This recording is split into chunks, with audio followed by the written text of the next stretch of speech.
Tendance Ouest sur les traces du conquérant en Normandie et en Angleterre du 3 au 14 octobre. Tendance Ouest.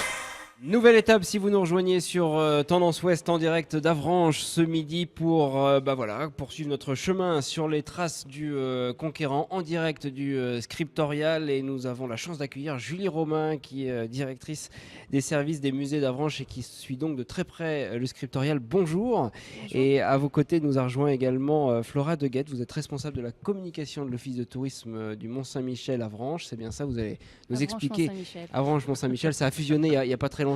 Ça a fusionné, ça refusionnera encore. Ça refusionnera encore, on va suivre tout ça. Et puis Xavier Bailly, administrateur de l'abbaye du Mont-Saint-Michel, est toujours avec nous. Parlez-nous du scriptorial tout d'abord, Julie Romain, pour cette deuxième partie. Que peut-on y voir? Est-ce qu'on s'intéresse uniquement aux manuscrits du Mont-Saint-Michel? Alors non, on ne s'intéresse pas aux manuscrits uniquement, puisqu'en fait, si l'objectif à l'origine de ce musée, ça a été de valoriser la collection que l'on conserve à Avranches de manuscrits, le parti pris qui a été choisi au début, c'est de replacer ces manuscrits dans leur contexte géographique et historique. C'est pourquoi on a un parcours qui démarre dès l'Antiquité et qui va jusqu'au Moyen-Âge. Ce musée, le scriptorial, il est facile à mettre en avant quand on est et qu'on travaille dans un office de tourisme, parce qu'il y a quand même une richesse patrimoniale très importante ici. Flora Deguette. C'est clair que sur notre territoire, on a quand même... Vous êtes gâtés. Oui. Alors là, je peux dire qu'effectivement, je suis gâtée. Moi, personnellement, pas plus que ça, mais le territoire, en termes de tourisme, on a quand même le Mont-Saint-Michel. C'est vraiment la grosse porte d'entrée du territoire. Puis, on a des musées comme le Scriptorial, qui est un des très beaux musées, un des plus beaux musées, en tout cas, qu'il y a sur le territoire, et qu'il est assez simple de mettre en avant, puisque c'est lié vraiment directement au Mont-Saint-Michel. Donc, oui, tous les jours, on parle du Scriptorial. D'autant plus que quand on est au bureau d'Avranches, on a tous ces visiteurs qui viennent expressément pour visiter le scriptorial suite à la visite de l'abbaye. Alors ces visiteurs, quand ils viennent en Normandie et quand ils sont britanniques, bien souvent, ils s'intéressent aux plages du débarquement, ils s'intéressent à l'histoire médiévale de Guillaume notamment, puisqu'il y a un lien direct avec l'histoire d'Angleterre. Dans les manuels scolaires, depuis la plus tendre enfance, à l'inverse de nos chers enfants qui voient peu d'images de Guillaume dans les manuels de l'éducation nationale. Mais voilà, le Mont-Saint-Michel, la topographie est un peu différente au niveau des visiteurs. Le pourcentage d'anglais est pas majoritaire pour les visiteurs qui viennent de l'extérieur de la France. En fait, sur les bureaux d'information touristique donc de la communauté de communes Avranches-Mont-Saint-Michel, donc, on a une majorité évidemment de Français. Maintenant, la clientèle britannique, j'ai calculé tout à l'heure avant de venir. C'est bien, révision. C'est pas la même suivant les bureaux, mais globalement, on est à peu près à 6% de toute la clientèle globale qui correspond en fait à cette clientèle britannique, donc qui est une bonne clientèle. C'est la première clientèle étrangère, en tout cas, dans nos bureaux d'information. Mais voilà, c'est sûr qui très souvent, ils viennent nous voir pour avoir cette information sur les traces de Guillaume. Oui, on a cette demande. Alors très souvent, c'est Mont-Saint-Michel et ensuite, ils se dirigent vers la tapisserie de Bayeux. Ça, c'est une des grosses demandes qu'on peut avoir. Xavier Bailly, oui, administrateur du Mont-Saint-Michel. Sur la broderie de Bayeux, ce qui est quand même fascinant, c'est qu'on a là une archive. Alors c'est une œuvre d'art. C'est une archive, mais la broderie de Bayeux montre aussi le Mont-Saint-Michel. C'est-à-dire que c'est vraiment un dialogue. Quand on parle avec Julie et le travail que l'on mène en partenariat avec la ville d'Avranches sur justement le parcours que peut faire le visiteur en Normandie, ce qui est fantastique, c'est que de la broderie de Bayeux jusqu'au Mont-Saint-Michel, en passant par Avranches, et on pourrait ainsi, entre guillemets, tricoter, c'est tout l'enjeu du développement touristique de cette grande Normandie, des parcours au travers desquels la silhouette de Guillaume peut se découper en toile de fond. C'est d'ailleurs un enjeu, c'est un enjeu presque marketing aujourd'hui, que de se dire que on a là un patrimoine médiéval qui, par différentes composantes et sous différents aspects, pour les différents publics, on parle des publics internationaux, peut présenter un intérêt majeur. Midi 32, si vous nous rejoignez sur Tendance Ouest, nous sommes sur les traces du conquérant à Avranches en direct du Scriptorial. Vous pouvez nous suivre également en direct sur tendanceouest.com si vous voulez avoir en direct, en live, des images du Scriptorial. Julie Romain, quand on a le Mont-Saint-Michel à côté et que le musée comme le Scriptorial est à quelques kilomètres, comment on fait? Est-ce que c'est un combat d'attirer les touristes qui vont au Mont? En tout cas une partie, on ne peut pas accueillir tout le monde. Non, c'est sûr qu'on ne pourrait pas accueillir tout le monde. Après, c'est vrai que c'est, je dirais pas un combat qu'on mène, mais c'est un horizon. C'est vrai qu'on a en tête quand on travaille. Après, moi, je travaille pas avec cet objectif de me dire comment est-ce qu'on va à tout prix augmenter la fréquentation. Là, nous, on travaille plutôt sur l'offre de médiation, à voir comment on peut l'améliorer, la diversifier, pour justement toucher de nouveaux publics, dont les visiteurs de l'abbaye. Parlons de cette offre. Aujourd'hui, est-ce qu'on a des animations à venir pour la fin de l'année? On est sur quelle exposition en ce moment? Alors l'exposition cette année, qui va ouvrir là le 19 octobre, est sur une thématique qui n'est pas du tout médiévale, puisqu'on va exposer un ensemble de dessins du 19e siècle qui ont été réalisés par un avocat originaire d'Avranches. Voilà, donc là on est sur une autre thématique. Par contre, pour chaque exposition, on propose des visites guidées, des ateliers, de même que sur le parcours permanent, on a des visites guidées, des ateliers. Xavier Bailly, vous voulez ajouter un mot? Oui, il y a des choses que, si vous voulez, quand on parle de sites touristiques, et nous en sommes incontestablement, mais on est aussi des établissements culturels, et il y a un travail dont on parle peu et qui mérite d'être signalé. Ici à Avranches, un service éducatif. À l'abbaye du Mont-Saint-Michel, un service éducatif. C'est-à-dire qu'il y a le parcours du visiteur dans une démarche touristique, mais il y a aussi celui de nos enfants dans le cadre de l'école, dans le cadre du loisir. Et dans le cadre de l'école, des programmes, quand on travaille sur les programmes scolaires, vous les évoquiez tout à l'heure à propos des petits Anglais et des petits Français. Guillaume le Conquérant, on ne voit pas beaucoup. Hein. Écoutez, sachez qu'en tout cas, quand il est question des programmes du primaire ou du collège, nous y travaillons avec l'équipe de Julie, l'équipe d'Avranches et l'équipe du Mont-Saint-Michel, parce que nous sommes aussi là pour accueillir et accompagner les projets éducatifs des enseignants et de la communauté enseignante sur ces sujets-là. Flora Deguette, vous sentez aussi un intérêt éducatif? Vous sentez que les petits s'intéressent dans vos sites, dans les offices de tourisme au monde médiéval? C'est un élément facile à mettre en avant pour attirer les plus jeunes aussi?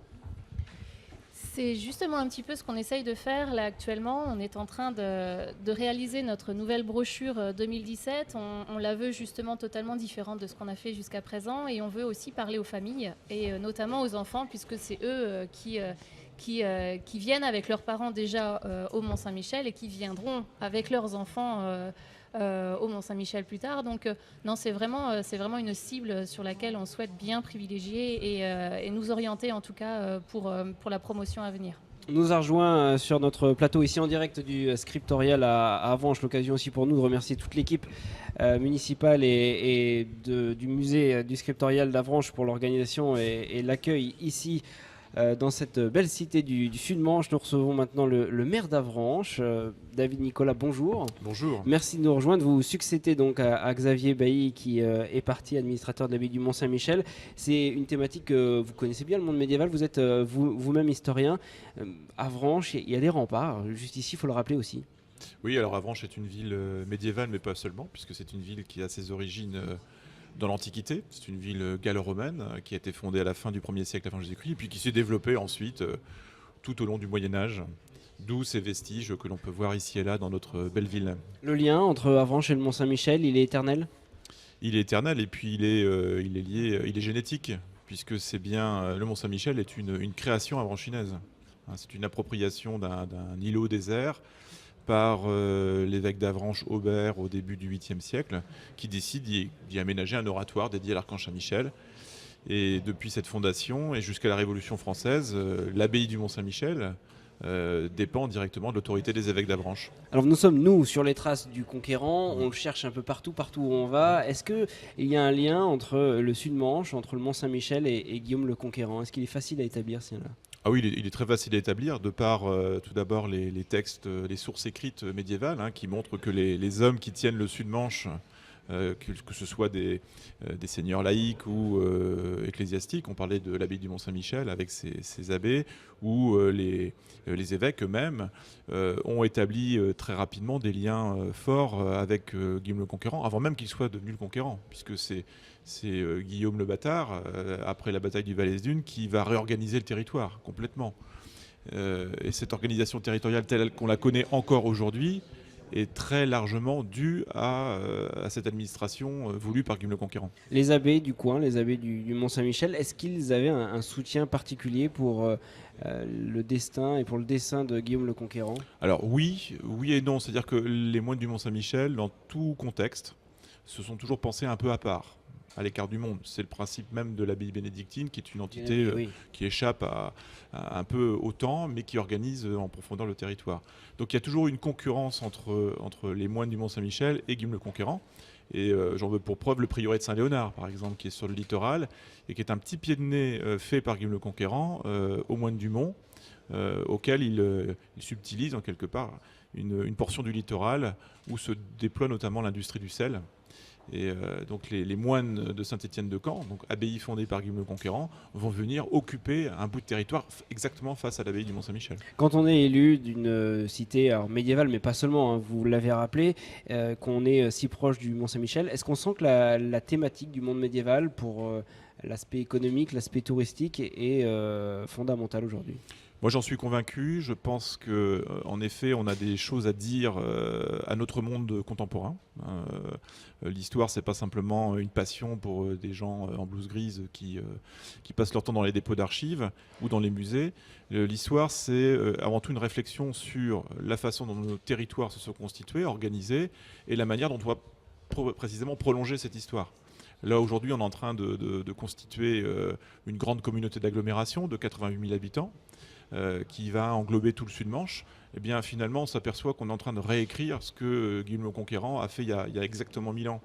Ce comté de Mortain, qui était en fait à l'origine le comté d'Avranches et qui constituait tout le territoire actuel du Sud-Manche, en fait c'est le prolongement du projet initial inventé par ces hommes d'il y a 1000 ans et qui déjà à l'époque s'inspirait sur cet aménagement territorial qui remontait à l'Antiquité. Donc on est toujours dans cette logique d'aménagement du territoire avec les contraintes actuelles, mais dans cette même vision unitaire d'un territoire qui est cohérent. Julie Romain, directrice, on le rappelle, des services des musées d'Avranches. Est-ce que tous les enfants du territoire, les enfants des 88 000 habitants ici, viennent ici au Scriptorial ? Alors non, pas tous. Pas encore. Mais c'est vrai qu'on accueille vraiment un grand nombre de scolaires. On accueille à peu près 5000 scolaires par an. Il y en avait ce matin, hein, tout à l'heure. Oui. On les a croisés. Oui, il y en a très très régulièrement qui sont accueillis par notre équipe de médiation et qui suivent des visites du parcours permanent, mais aussi qui font des ateliers d'initiation à la calligraphie médiévale. Flora Deguette, d'ici la fin de l'année, cette année Guillaume, quelles sont les animations à ne pas manquer dans le Sud-Manche, voire peut-être même si vous avez envie dans le département ? C'est-à-dire que là, vous les avez un petit peu manqués. Parce que on arrive à quelques jours de... On les a pas manqués, on les a suivis. C'est-à-dire que là, pour la fin de l'année, je n'ai pas répertorié en tout cas de manifestations liées au médiéval ici sur le territoire. Par contre, on en a eu beaucoup en 2016, puisque c'était l'année justement de l'anniversaire de la bataille d'Hastings. Et on a eu les Pontorsenades donc au mois de mai, on a eu au mois de juillet deux fêtes médiévales, une sur Saint-James et l'autre sur Avranches. Donc on a été très gâtés en tout cas pour 2016. Et puis 2017, eh bien, pour le moment, je n'ai pas écho en tout cas de manifestations sur cette thématique. Par contre, en 2018, on aura encore, je pense, les Pontorsenades, donc sur Pontorson, qui a lieu en fait tous les 2 ans. À ne pas manquer, le rendez-vous est pris. Fin de cette deuxième partie, ici en direct du Scriptorial à Avranches sur les traces du Conquérant. On se retrouve dans quelques instants après une toute petite pause emploi. Tendance Ouest sur les traces du Conquérant en Normandie et en Angleterre du 3 au 14 octobre. Tendance Ouest.